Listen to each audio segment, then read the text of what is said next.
Iraq Economic News and Points to Ponder Wednesday morning, June 18, 25. Listen to the full version on the official dinarreport.com website and become our supporter on Patreon. Government and Self-Sufficiency Strategy.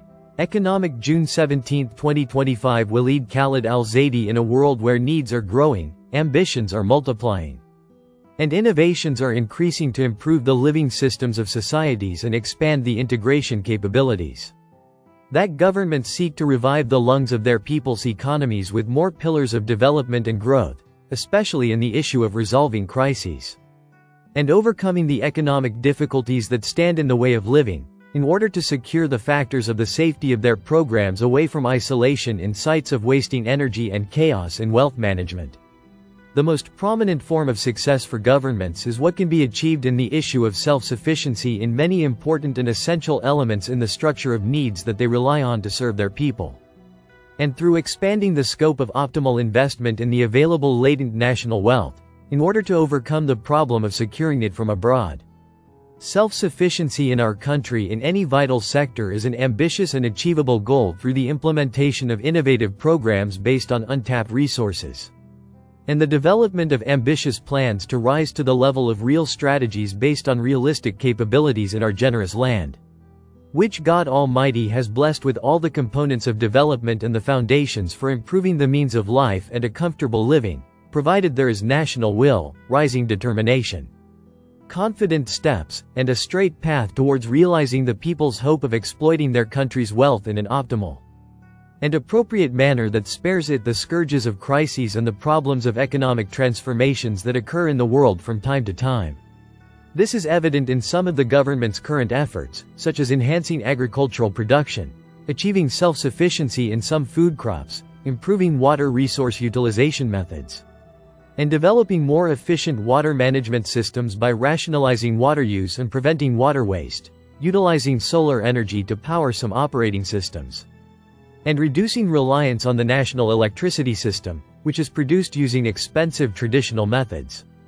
In another context, Prime Minister Mohammed Shia al-Sudani emphasized that combating unemployment and employing local workers instead of importing them from abroad will provide job opportunities in the factories of Muthanna Governorate, which produce cement, in which Iraq has reached the stage of self-sufficiency. Therefore, increasing the production of this material is the most prominent evidence that government work programs are aimed at securing market needs and saving the exorbitant costs that burden the country with huge sums of money by importing it from abroad. In light of the great work that Iraq is witnessing to implement service and urban projects that require various construction materials to cover local needs, another aspect of the stages of achieving self-sufficiency through exploiting the country's resources is the emergence of a national industry with various products by exploiting all the available raw materials and labor. In addition to providing job opportunities for the private sector and its contribution in light of the government's openness to it as a basic partner in the issue of economic integration, and ensuring it as a true partner with state institutions to carry out various production operations in light of urban and service entitlements and strengthening the government's confidence in it and in businessmen and the role of Iraqi companies to promote national industry and services in various sectors. Planning. Iraq's near-total dependence on the oil sector is a fragile model that must be abandoned.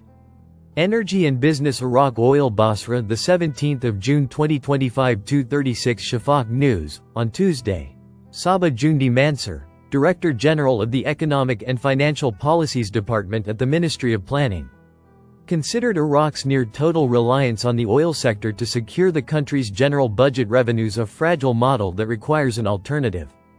This came in a speech he delivered during a specialized consultative session organized by the Ministry of Planning titled, "Maximizing Non-Oil Revenues in Iraq," as part of the government's efforts to address financial challenges and reduce reliance on oil resources, which constitute one of the most prominent structural challenges hindering the country's path to sustainable development. Mansur explained that Iraq's near-total dependence on the oil sector, which accounts for more than 90% of general budget revenues, is one of the most significant structural challenges facing the national economy. He added, recurring crises in the oil markets, particularly in recent years, have exposed the fragility of this model, necessitating an urgent transition to a more diversified and sustainable economic model. The Iraqi state's continued reliance on oil as the sole source of its public budget exposes the country to the risk of global crises linked to oil markets. This forces it to cover its deficit through external or domestic borrowing each time. This indicates a weakness in the management of public funds and an inability to find alternative financing solutions. Listen to the full version on the official dinarreport.com website and become our supporter on Patreon. Source: dinarrecaps.com